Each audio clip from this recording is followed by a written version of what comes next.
श्मशान है जिसमें प्रभु चर्चा न हो।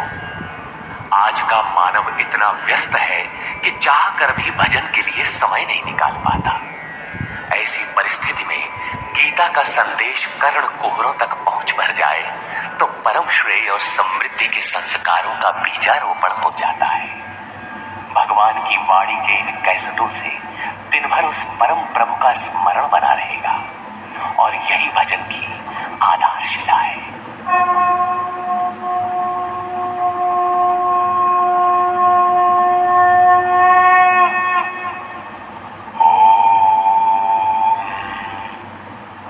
श्री परमात्मने नमः।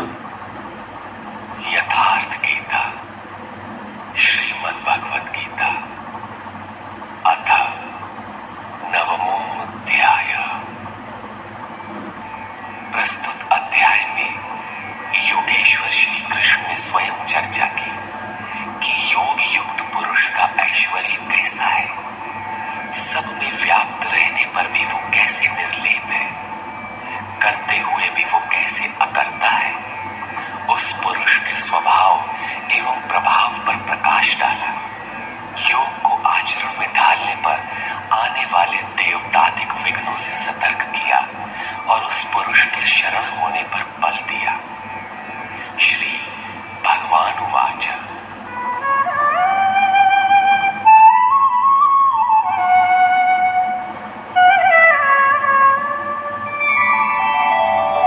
इदन्तु ते गुह्यतमं प्रवक्ष्याम्यनसूयवे ज्ञानं विज्ञानसहितं यज्ञात्वा मोक्ष्यसे शुभात्।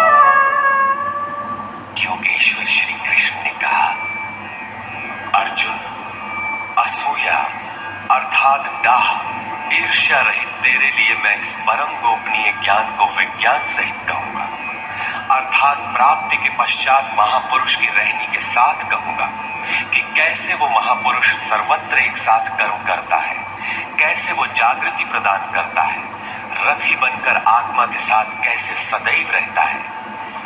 यत् ज्ञात्वा, जिसे साक्षात जानकर तो दुख रूपी संसार से मुक्त हो जाएगा।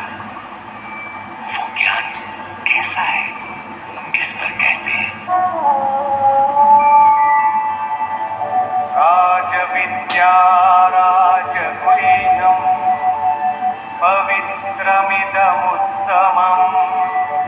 प्रत्यक्षावगमं धर्म्यं सुखं कर्तुमव्ययम्।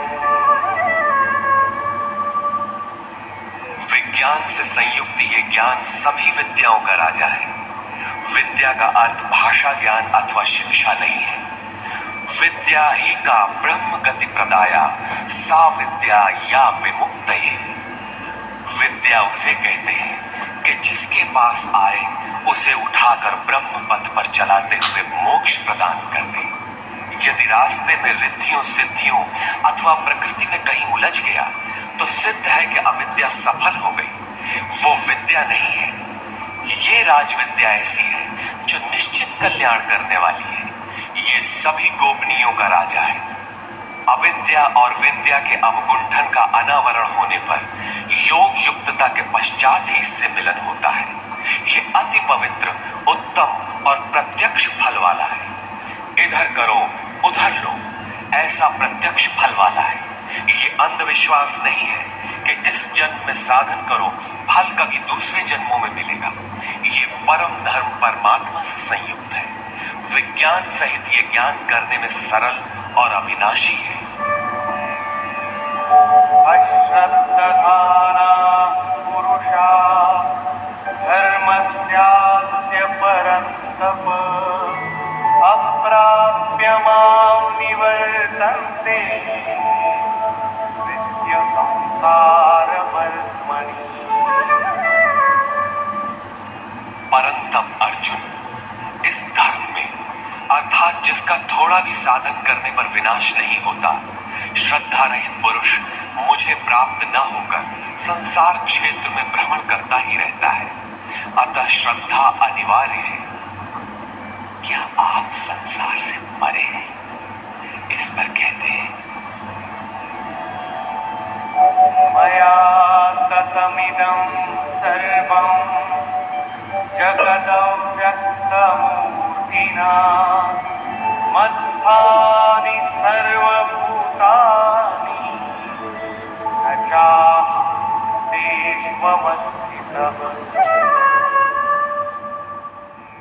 मुझ अव्यक्त स्वरूप से ये सब जगत व्याप्त है, अर्थात मैं जिस स्वरूप में स्थित हूं वो सर्वत्र व्याप्त है। सभी प्राणी मुझ में स्थान पाए हैं, किंतु मैं उनमें स्थित नहीं हूं, क्योंकि मैं अव्यक्त स्वरूप में स्थित हूं।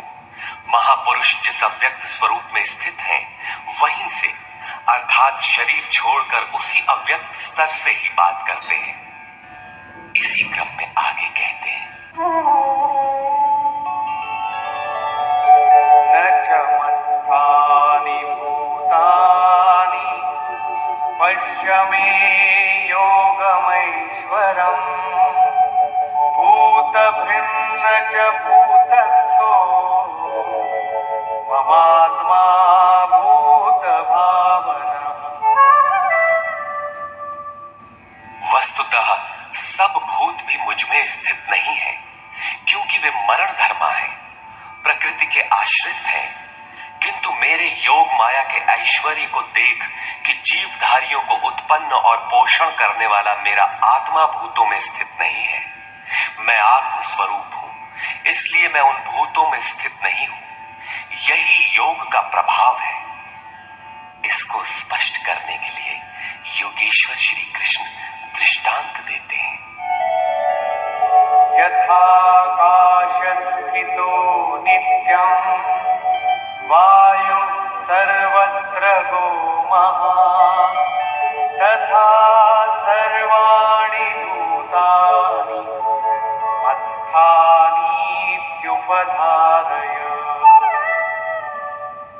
जैसे आकाश में ही उत्पन्न होने वाला महान वायु आकाश में सदैव स्थित है, किंतु उसे मलिन नहीं कर पाता, ठीक वैसे ही संपूर्ण भूत मुझ में स्थित है, ऐसा जान।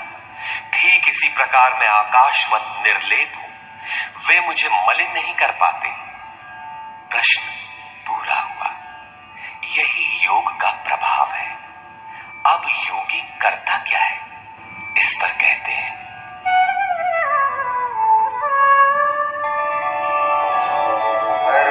सर्वभूतानि कौन्तेय प्रकृतिं यान्ति मामिकाम् कल्पक्षये पुनस्तानि कल्पादौ विसृजाम्यहम्।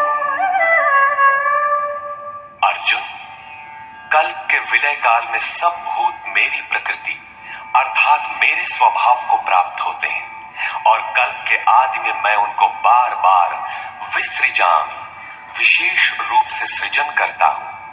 थे तो वे पहले से, किंतु विकृत थे, उन्हीं को रचता हूं, सजाता हूं।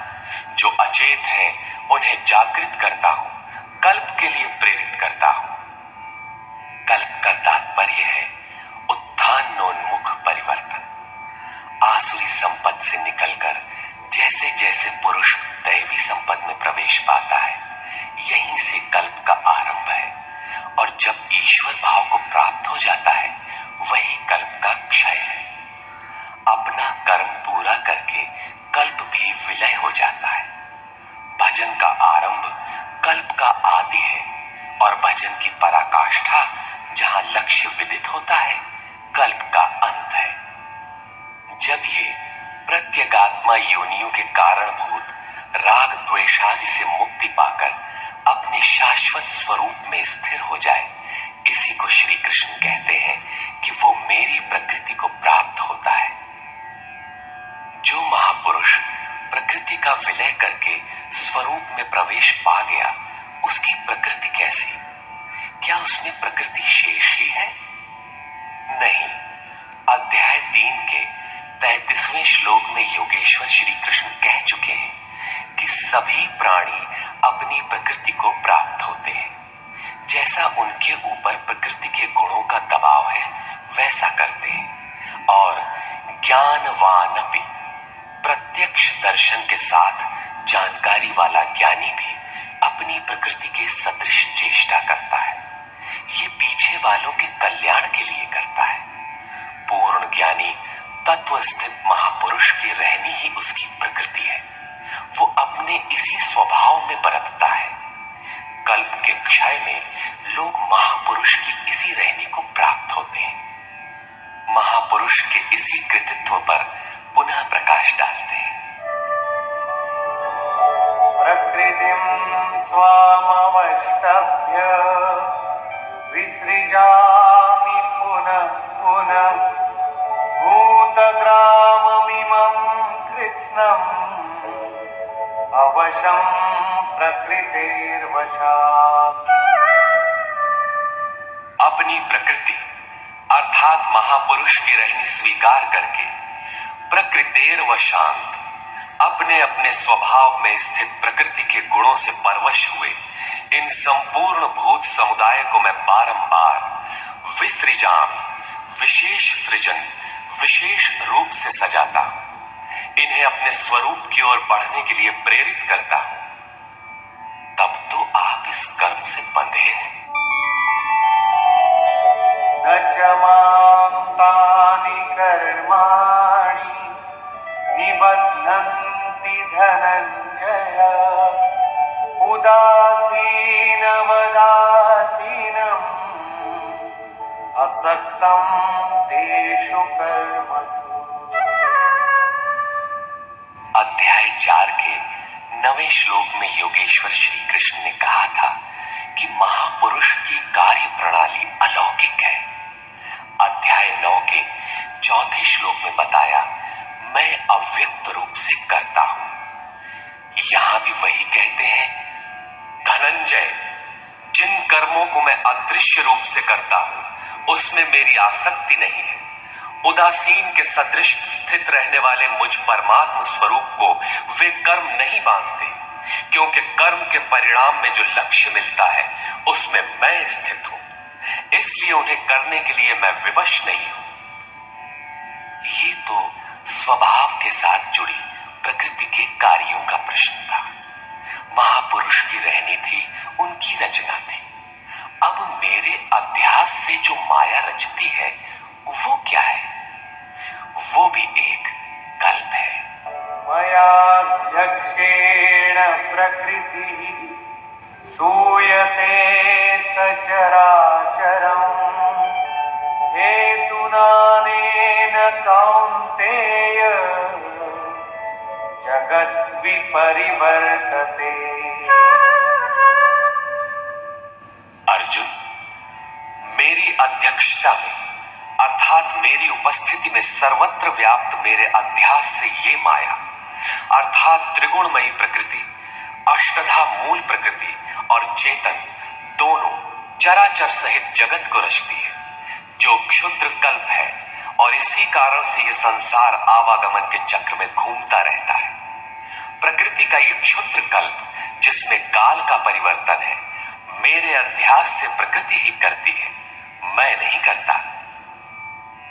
किंतु 7वें श्लोक का कल्प आराधना का संचार एवं पूर्ति पर्यंत मार्गदर्शन वाला कल्प महापुरुष स्वयं करते हैं। एक स्थान पर वे स्वयं करता है जहां वे विशेष रूप से सृजन करते हैं। यहां कर्ता प्रकृति है, जो केवल मेरे आभास से ये क्षणिक परिवर्तन करती है, जिसमें शरीरों का परिवर्तन, काल परिवर्तन, युग परिवर्तन इत्यादि आते हैं। ऐसा व्याप्त प्रभाव होने पर भी मूढ़ लोग मुझे नहीं जानते। यथा अवजानन्ति मां मूढ़ा मानुषीं तनुमाश्रितम् परं भावमजानन्तो मम भूतमहेश्वरम्। संपूर्ण भूतों के महान ईश्वर रूप मेरे परम भाव को न जानने वाले मूढ़ लोग मुझे मनुष्य शरीर के आधार वाला और तुच्छ समझते हैं।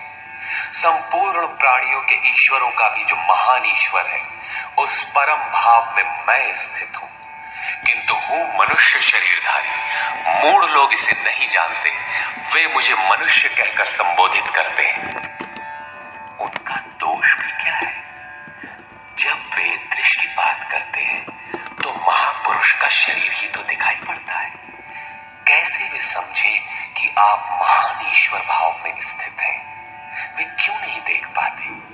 इस पर कहते हैं, मोघ कर्माणो मोघ ज्ञानाविचेतसः राक्षसीमासुरीं चैव प्रकृतिं मोहिनीं श्रिताः।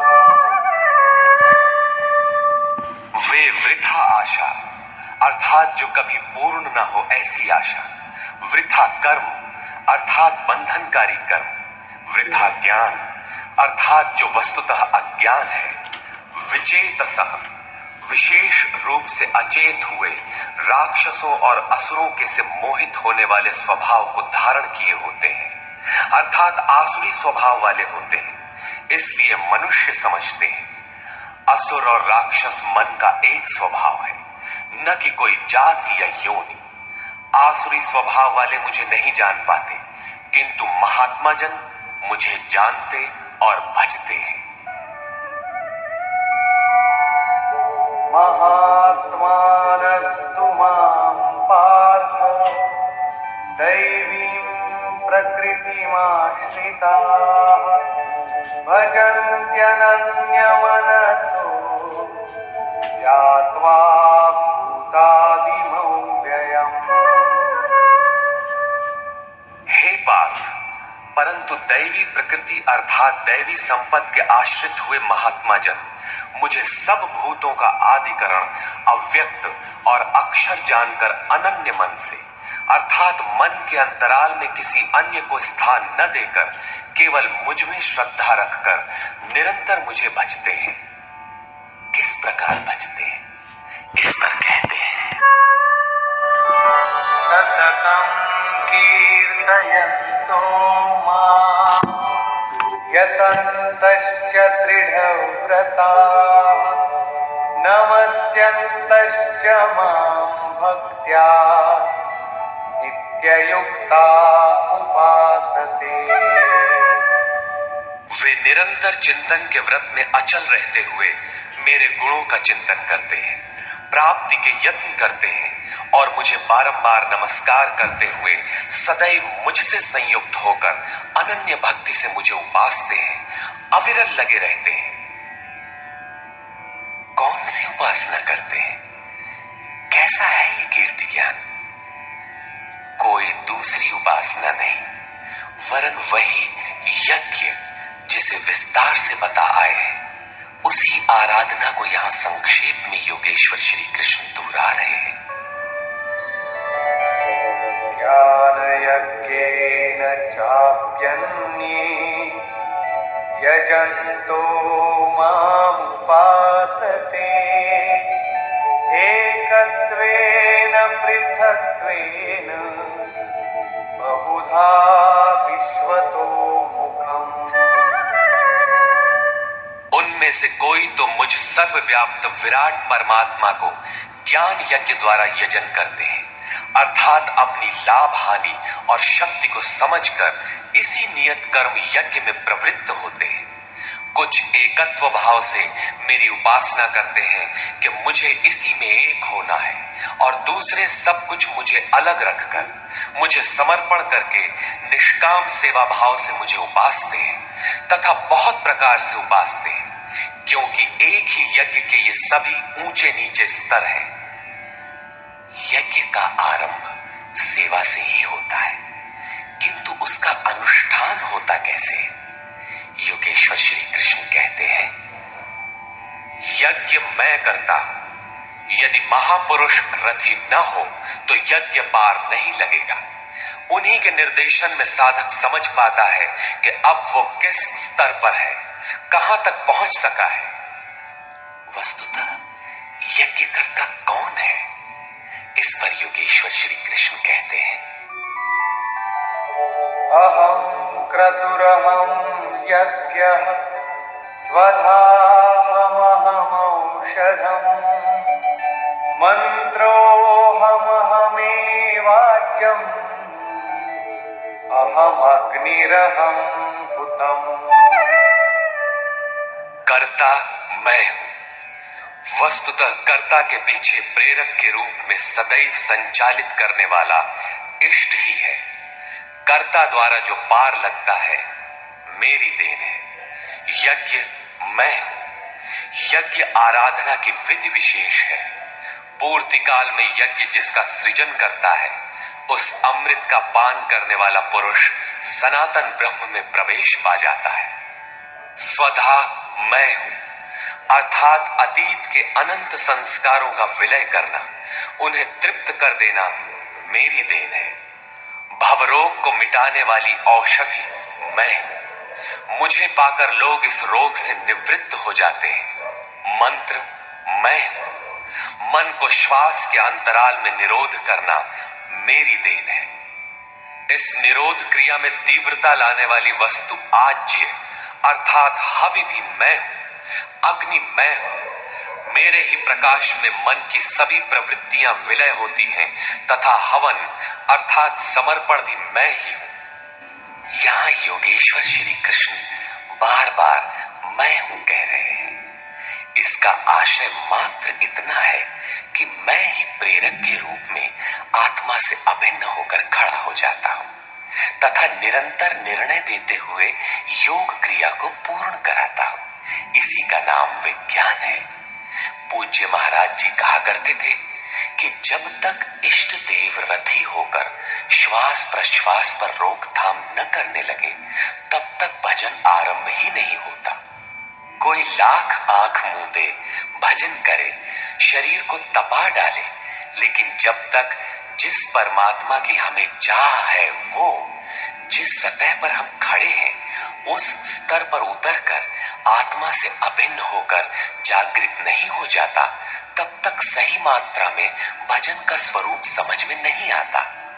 इसीलिए महाराज जी कहते थे, मेरे स्वरूप को पकड़ो, मैं सब दूंगा।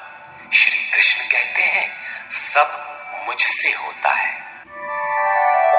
पिताहमस्य जगतो माता धाता पितामहः वेद्यं पवित्रमोङ्कार ऋक्सामयजुरेव च। अर्जुन, मैं ही संपूर्ण जगत का धाता अर्थात धारण करने वाला, पिता अर्थात पालन करने वाला, माता अर्थात उत्पन्न करने वाला, पितामह अर्थात मूल उद्गम जिसमें सभी प्रवेश पाते हैं, और जानने योग्य पवित्र ओंकार अर्थात जो अहम आकारः इति ओंकारः, वो परमात्मा मेरे स्वरूप में है। सोहम, तत्वमसि इत्यादि एक दूसरे के पर्याय हैं। ऐसा जानने योग्य स्वरूप मैं ही हूं। ऋक अर्थात संपूर्ण प्रार्थना, साम अर्थात समत्व दिलाने वाली प्रक्रिया, यजुः अर्थात यजन की विधि विशेष भी मैं ही हूं। योग अनुष्ठान के उक्त तीनों आवश्यक अंग मुझसे होते हैं।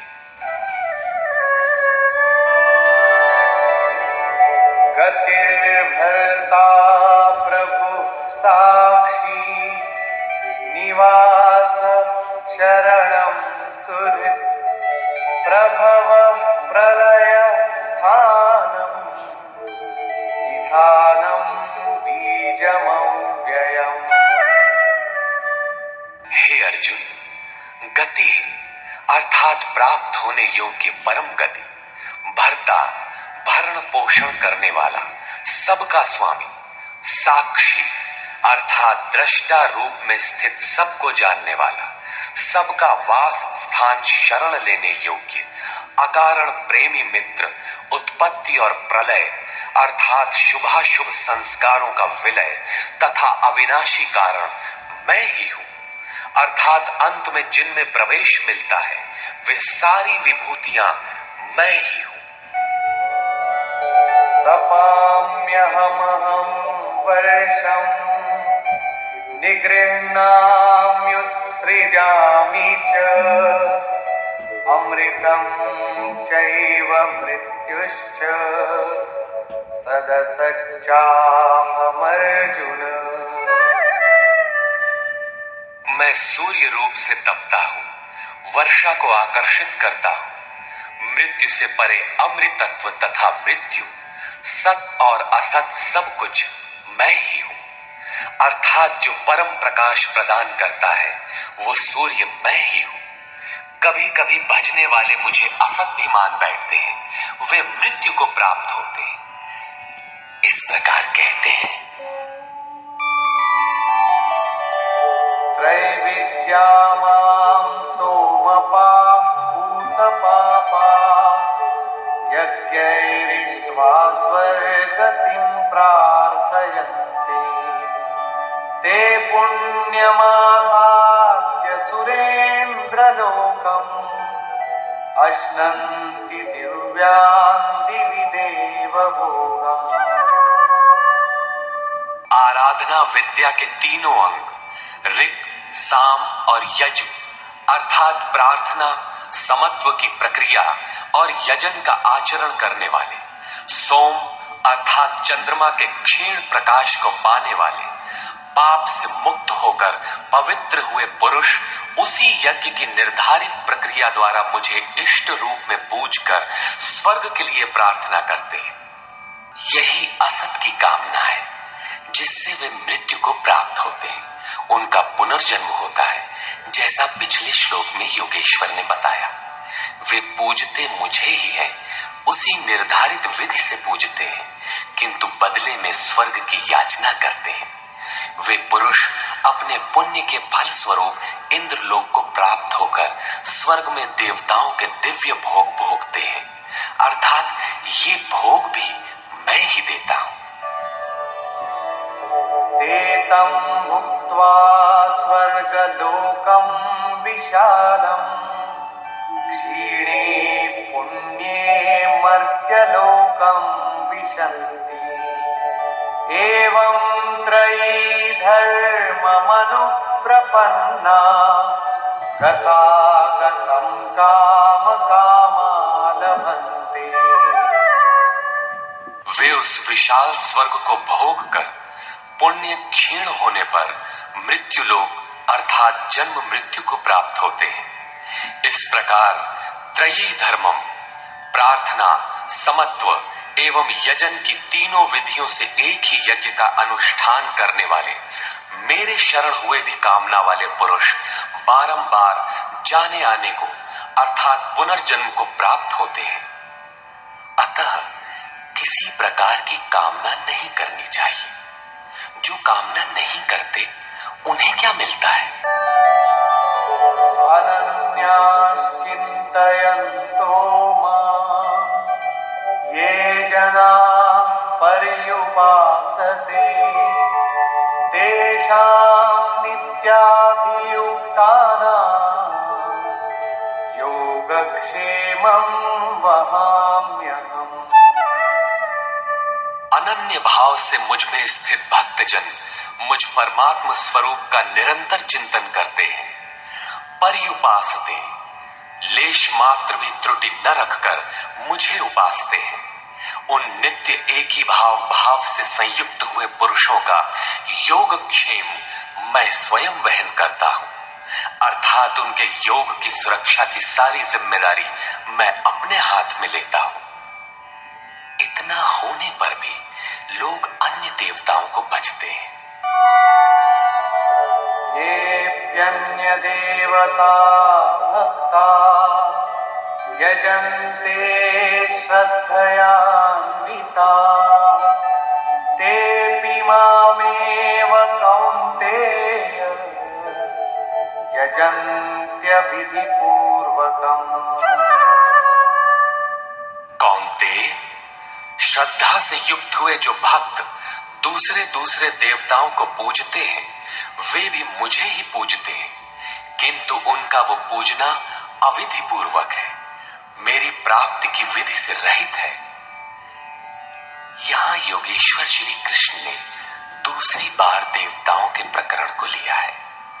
सर्वप्रथम अध्याय 7 के 20वें से 23वें श्लोक तक उन्होंने कहा, अर्जुन, कामनाओं द्वारा जिनके ज्ञान का अपहरण कर लिया गया है, ऐसे मूढ़ बुद्धि पुरुष अन्य देवताओं की पूजा करते हैं, और जहां पूजा करते हैं वहां देवता नाम की सक्षम सत्ता तो है नहीं, परंतु पीपल, पत्थर, भूत, भवानी अथवा अन्यत्र जहां उनकी श्रद्धा झुक जाती है वहां कोई देवता नहीं है। मैं ही सर्वत्र हूं, उस स्थान पर मैं ही खड़ा होकर उनकी देव श्रद्धा को उन स्थानों पर स्थिर करता हूं। मैं ही फल का विधान करता हूं, फल देता हूं।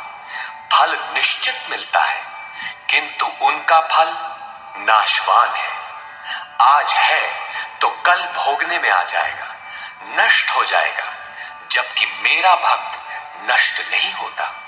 अतः वे मूढ़ बुद्धि जिनके ज्ञान का अपहरण हो गया है वही अन्य देवता की पूजा करते हैं।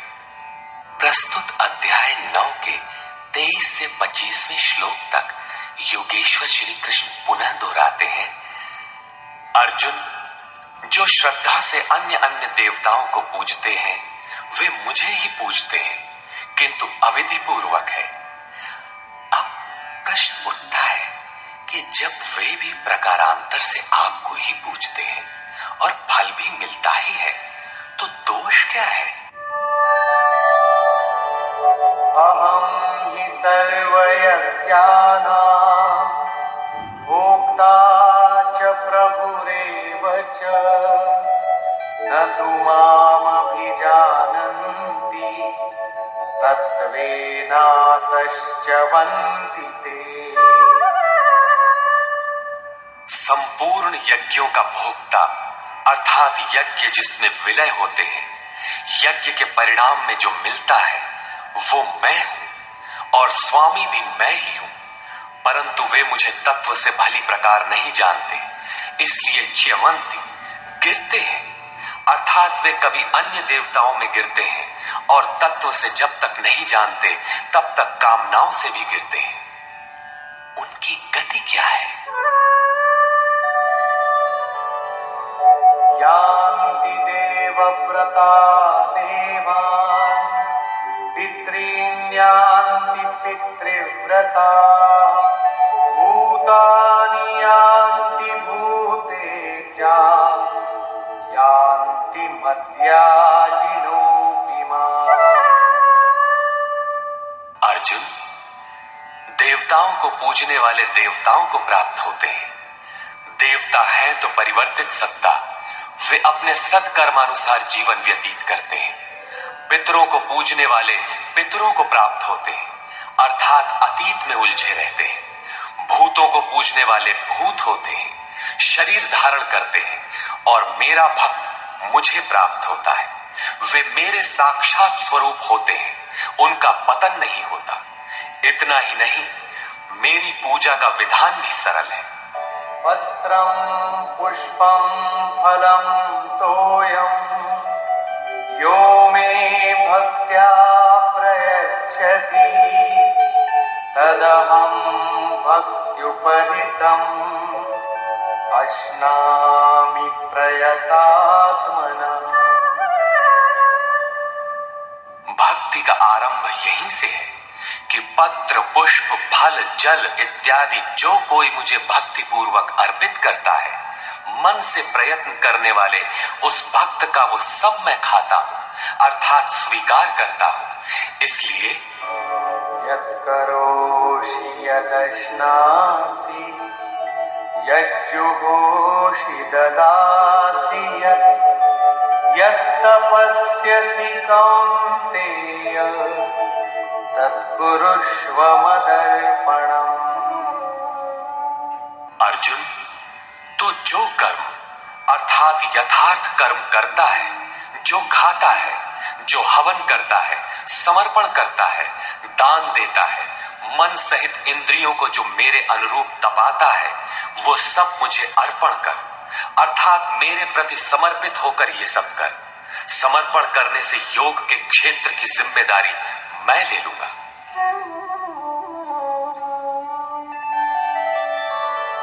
शुभाशुभ फलैरेवम् मोक्ष्यसे कर्म बन्धनैः संन्यासयोगयुक्तात्मा विमुक्तो मामुपैष्यसि।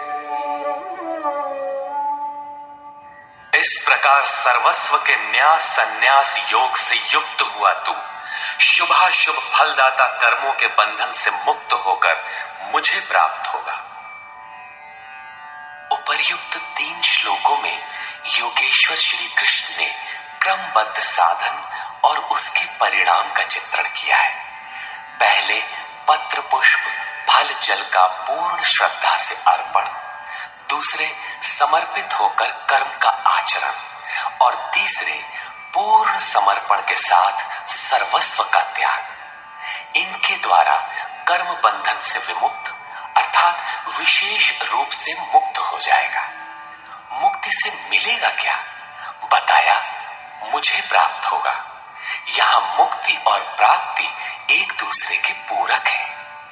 आपकी प्राप्ति ही मुक्ति है, तो उससे लाभ इस पर कहते हैं समोहं सर्वभूतेषु न मे द्वेषोऽस्ति न प्रियः ये भजन्ति तु मां भक्त्या मयि ते तेषु चाप्यहम्। सृष्टि में न मेरा कोई प्रिय है और न अप्रिय है, किंतु जो अनन्य भक्त है वो मुझ में है और मैं उसमें हूं। यही मेरा एकमात्र रिश्ता है, उसमें परिपूर्ण हो जाता हूं। मुझ में और उसमें कोई अंतर नहीं रह जाता। तब तो बहुत भाग्यशाली लोग ही भजन करते होंगे। भजन करने का अधिकार किसे है? इस पर योगेश्वर श्री कृष्ण कहते हैं अपि चेत् सुदुराचारो भजते मामनन्यभाक् साधुरेव समन्तव्यः सम्यक् व्यवसितो हि सः। यदि अत्यंत दुराचारी भी अनन्य भाव से अर्थात अन्य धन न, मेरे सिवाय किसी अन्य वस्तु या देवता को न भजकर केवल मुझे ही निरंतर भजता है, वो साधु ही मानने योग्य है। अभी वो साधु हुआ नहीं है, किंतु उसके हो जाने में संदेह भी नहीं है, क्योंकि वो यथार्थ निश्चय से लग गया है। अतः भजन आप भी कर सकते हैं, बशर्ते कि आप मनुष्य हो, क्योंकि मनुष्य ही यथार्थ निश्चय वाला है। गीता पापियों का उद्धार करती है और वो पथिक क्षिप्रं भवति धर्मात्मा शश्वच्छान्तिं निगच्छति कौन्तेय प्रतिजानीहि न मे भक्तः प्रणश्यति। इस भजन के प्रभाव से वो दुराचारी भी शीघ्र ही धर्मात्मा हो जाता है, परम धर्म परमात्मा से संयुक्त हो जाता है तथा सदैव रहने वाली परम शांति को प्राप्त होता है। कौन्तेय, तो निश्चय पूर्वक सत्य जान कि मेरा भक्त कभी नष्ट नहीं होता। यदि एक जन्म में पार नहीं लगा तो अगले जन्मों में भी वही साधन करके शीघ्र ही परम शांति को प्राप्त होता है। अतः सदाचारी दुराचारी सभी को भजन करने का अधिकार है। इतना ही नहीं अपितु मां हि पार्थ व्यपाश्रित्य येऽपि स्युः पापयोनयः स्त्रियो वैश्यास्तथा शूद्राः तेऽपि यान्ति परां गतिम्। पार्थ, स्त्री, वैश्य, शूद्रादि तथा जो कोई पाप योनि वाले भी हो, वे सभी मेरे आश्रित होकर परम गति को प्राप्त होते हैं। अतः ये गीता मनुष्य मात्र के लिए है, चाहे वो कुछ भी करता हो, कहीं भी पैदा हुआ हो, सबके लिए ये एक समान कल्याण का उपदेश करती है। गीता सार्वभौम है। पाप योनि, अध्याय 16 के 7वें से 21वें श्लोक तक आसुरी वृत्ति के लक्षणों के अंतर्गत भगवान ने बताया कि जो शास्त्र विधि का त्याग कर नाम मात्र के यज्ञों द्वारा दंभ से यजन करते हैं, वे नरों में अधम है। यज्ञ है नहीं किंतु नाम दे रखा है और दंभ से यजन करता है, वो क्रूर कर्मी और पापाचारी अर्थात पाप योनि है। वैश्य, शूद्र भगवत पथ की सीढ़ियां हैं। स्त्रियों के प्रति कभी सम्मान, कभी हीनता की भावना रही है, किंतु योग प्रक्रिया में स्त्री और पुरुष दोनों का समान ही प्रवेश है। किं पुनर्ब्राह्मणा पुण्या भक्ता राजर्षयस्तथा अनित्यमसुखं लोकम् इमं प्राप्य भजस्व माम्। फिर तो ब्राह्मण तथा राजर्षि क्षत्रिय श्रेणी के भक्तों के लिए कहना ही क्या है। ब्राह्मण एक अवस्था विशेष है जिसमें ब्रह्म में प्रवेश दिला देने वाली सारी योग्यताएं विद्यमान हैं। शांति, आर्जव, अनुभवी, उपलब्धि, ध्यान और इष्ट के निर्देशन पर जिसमें चलने की क्षमता है, यही ब्राह्मण की अवस्था है। राजर्षि क्षत्रिय में रिद्धियों सिद्धियों का संचार, शौर्य, स्वामी भाव, पीछे न हटने का स्वभाव रहता है। इस योग स्तर पर पहुंचे हुए योगी तो पार होते ही हैं, उनके लिए क्या कहना है। अतः अर्जुन, तू सुख रहित क्षण भंगुर इस मनुष्य शरीर को प्राप्त होकर मेरा ही भजन कर। इस नश्वर शरीर के ममत्व पोषण में समय नष्ट न कर। अतः वे भजन की धारणा पर प्रोत्साहन देते हैं। मन्मना भव मद्भक्तो मद्याजी मां नमस्कुरु मामे वैश्यसि युक्त्वैवम् आत्मानं मत्परायणः। अर्जुन, मेरे में ही मन वाला हो, सिवाय मेरे दूसरे भाव मन में ना आने पाए। मेरा अनन्य भक्त हो, अनवरत चिंतन में लग, श्रद्धा सहित मेरा ही निरंतर पूजन कर और मेरे को ही नमस्कार कर। इस प्रकार मेरे शरण हुआ आत्मा को मुझ में एक ही भाव से स्थित कर, तू मुझे ही प्राप्त होगा, अर्थात मेरे साथ एकता प्राप्त करेगा। निष्कर्ष, इस अध्याय के आरंभ में श्री कृष्ण ने कहा, अर्जुन, तुझ दोष रहित भक्त के लिए मैं इस ज्ञान को विज्ञान सहित कहूंगा, जिसे जानकर कुछ भी जानना शेष नहीं रहेगा। इसे जानकर तू संसार बंधन से छूट जाएगा। यह ज्ञान संपूर्ण विद्याओं का राजा है। विद्या वह है जो परब्रह्म में प्रवेश दिलाए। यह ज्ञान उसका भी राजा है, अर्थात निश्चित कल्याण करने वाला है। यह संपूर्ण गोपनीयों का भी राजा है। गोपनीय वस्तु को भी प्रत्यक्ष कराने वाला है। यह प्रत्यक्ष फल वाला, साधन करने में सुगम और अविनाशी है। इसका थोड़ा भी साधन आपसे पार लग जाए तो इसका कभी नाश नहीं होता, वरन इसके प्रभाव से वह परम श्रेय तक पहुंच जाता है। किंतु इसमें एक शर्त है, श्रद्धा विहीन पुरुष परम गति को प्राप्त न होकर संसार चक्र में भटकता है। योगेश्वर श्री कृष्ण ने योग के ऐश्वर्य पर भी प्रकाश डाला। दुख के संयोग का वियोग ही योग है। अर्थात जो संसार के संयोग वियोग से सर्वथा रहित है, उसका नाम योग है।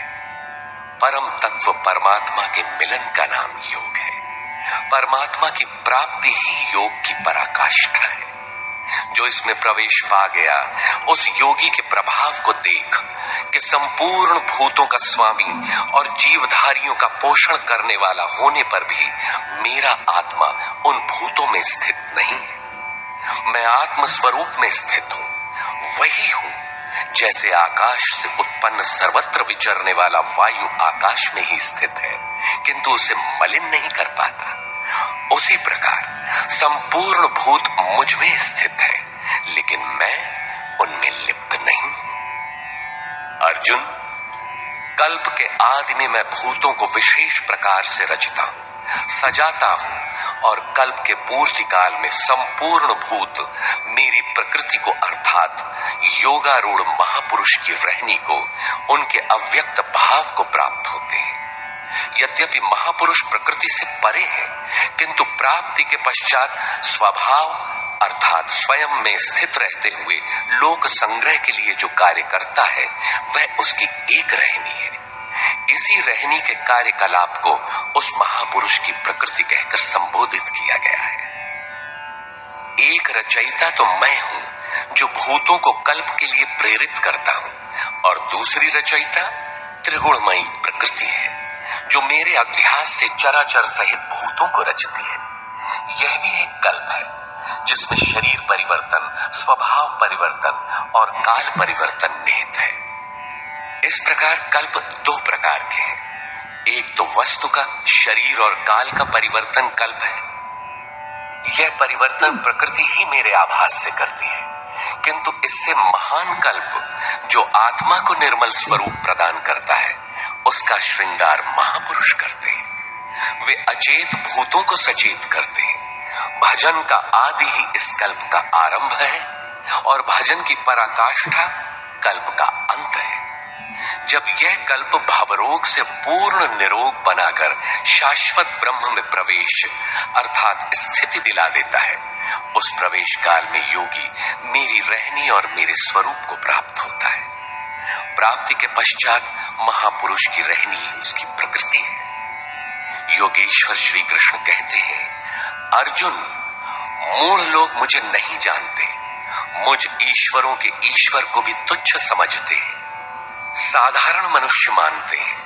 प्रत्येक महापुरुष के साथ यह विडंबना रही है कि तत्कालीन समाज ने उनकी उपेक्षा की, उनका डटकर विरोध हुआ। श्री कृष्ण भी इसके अपवाद नहीं थे। वे कहते हैं, मैं परम भाव में स्थित हूं, किंतु शरीर मेरा भी मनुष्य का ही है। अतः मूढ़ पुरुष मुझे तुच्छ कहकर, मनुष्य कहकर संबोधित करते हैं। ऐसे लोग व्यर्थ आशा वाले, व्यर्थ कर्म वाले, व्यर्थ ज्ञान वाले हैं कि कुछ भी करें और कह दें कि हम तो कामना नहीं करते, हो गए निष्काम कर्मयोगी। वे आसुरी स्वभाव वाले मुझे नहीं परख पाते, किंतु दैवी संपत्ति को प्राप्त जन अनन्य भाव से मेरा ध्यान करते हैं, मेरे गुणों का निरंतर चिंतन करते हैं। अनन्य उपासना अर्थात यज्ञार्थ कर्म के दो ही मार्ग हैं। पहला है ज्ञान मार्ग अर्थात अपने भरोसे, अपनी शक्ति को समझकर उसी नियत कर्म में प्रवृत्त होना, और दूसरी विधि स्वामी सेवक भावना की है, जिसमें सद्गुरु के प्रति समर्पित होकर वही कर्म किया जाता है। इन्हीं दो दृष्टियों से लोग मुझे उपासते हैं, किंतु उनके द्वारा जो पार लगता है, वह यज्ञ, वह हवन, वह कर्ता, श्रद्धा और औषधि जिससे भावरोग की चिकित्सा होती है, मैं ही हूं। अंत में जो गति प्राप्त होती है, वह गति भी मैं ही हूं। इसी यज्ञ को लोग त्रैविद्या, प्रार्थना, यजन और समत्व दिलाने वाली विधियों से संपादित करते हैं, किंतु बदले में स्वर्ग की कामना करते हैं। तो मैं स्वर्ग भी देता हूं। उसके स्वभाव से वे इंद्र पद प्राप्त कर लेते हैं, दीर्घ काल तक उसे भोगते हैं, किंतु पुण्य क्षीण होने पर वे पुनर्जन्म को प्राप्त होते हैं। उनकी क्रिया सही थी, किंतु भोगों की कामना रहने पर पुनर्जन्म पाते हैं। अतः भोगों की कामना नहीं करनी चाहिए। जो अनन्य भाव से, अर्थात मेरे सिवाय दूसरा है ही नहीं, ऐसे भाव से जो निरंतर मेरा चिंतन करते हैं, लेश मात्र भी त्रुटि न रह जाए, ऐसे जो भजते हैं, उनके योग की सुरक्षा का भार मैं अपने हाथ में ले लेता हूं। इतना होने पर भी कुछ लोग अन्य देवताओं की पूजा करते हैं। वे भी मेरी ही पूजा करते हैं, किंतु वह मेरी प्राप्ति की विधि नहीं है। वे संपूर्ण यज्ञों के भोक्ता के रूप में मुझे नहीं जानते, अर्थात उनकी पूजा के परिणाम में मैं नहीं मिलता, इसीलिए उनका पतन हो जाता है। वे देवता, भूत अथवा पितरों के कल्पित रूप में निवास करते हैं, जबकि मेरा भक्त साक्षात मुझ में निवास करता है, मेरा ही स्वरूप हो जाता है। योगेश्वर श्री कृष्ण ने इस यज्ञार्थ कर्म को अत्यंत सुगम बताया कि कोई फल फूल या जो भी श्रद्धा से देता है, उसे मैं स्वीकार करता हूं। अतः अर्जुन, तू जो कुछ आराधना करता है मुझे समर्पित कर। जब सर्वस्व का न्यास हो जाएगा, तब योग से युक्त हुआ तू कर्मों के बंधन से मुक्त हो जाएगा, और वह मुक्ति मेरा ही स्वरूप है। दुनिया में सब प्राणी मेरे ही हैं। किसी भी प्राणी से न मुझे प्रेम है न द्वेष, मैं तटस्थ हूं। किंतु जो मेरा अनन्य भक्त है, मैं उसमें हूं, वो मुझ में है। अत्यंत दुराचारी, जघन्यतम पापी ही कोई क्यों न हो, फिर भी अनन्य श्रद्धा भक्ति से मुझे भजता है, तो वह साधु मानने योग्य है। उसका निश्चय स्थिर है, तो वह शीघ्र ही परम से संयुक्त हो जाता है और सदा रहने वाली परम शांति को प्राप्त होता है। यहां श्री कृष्ण ने स्पष्ट किया कि धार्मिक कौन है। सृष्टि में जन्म लेने वाला कोई भी प्राणी अनन्य भाव से एक परमात्मा को भजता है, उसका चिंतन करता है, तो वह शीघ्र ही धार्मिक हो जाता है। अतः धार्मिक वह है जो एक परमात्मा का सुमिरन करता है।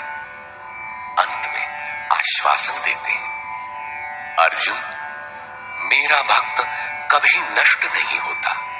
कोई शूद्र हो, नीच हो, आदिवासी हो या अनादिवासी या कुछ भी नामधारी हो, पुरुष अथवा स्त्री हो अथवा पाप योनि तरियक योनि वाला भी जो हो, मेरी शरण होकर परम श्रेय को प्राप्त होता है। इसलिए अर्जुन, सुख रहित क्षण भंगुर किंतु दुर्लभ मनुष्य शरीर को पाकर मेरा भजन कर। फिर तो जो ब्रह्म में प्रवेश दिलाने वाली योग्यताओं से युक्त है, उस ब्राह्मण तथा जो राजर्षित्व के स्तर से भजने वाला है, ऐसे योगी के लिए कहना ही क्या है, वह तो पार ही है। अतः अर्जुन, निरंतर मुझ में मन वाला हो, निरंतर नमस्कार कर। इस प्रकार मेरी शरण में हुआ तू मुझे ही प्राप्त होगा, जहां से पीछे लौटकर नहीं आना पड़ता।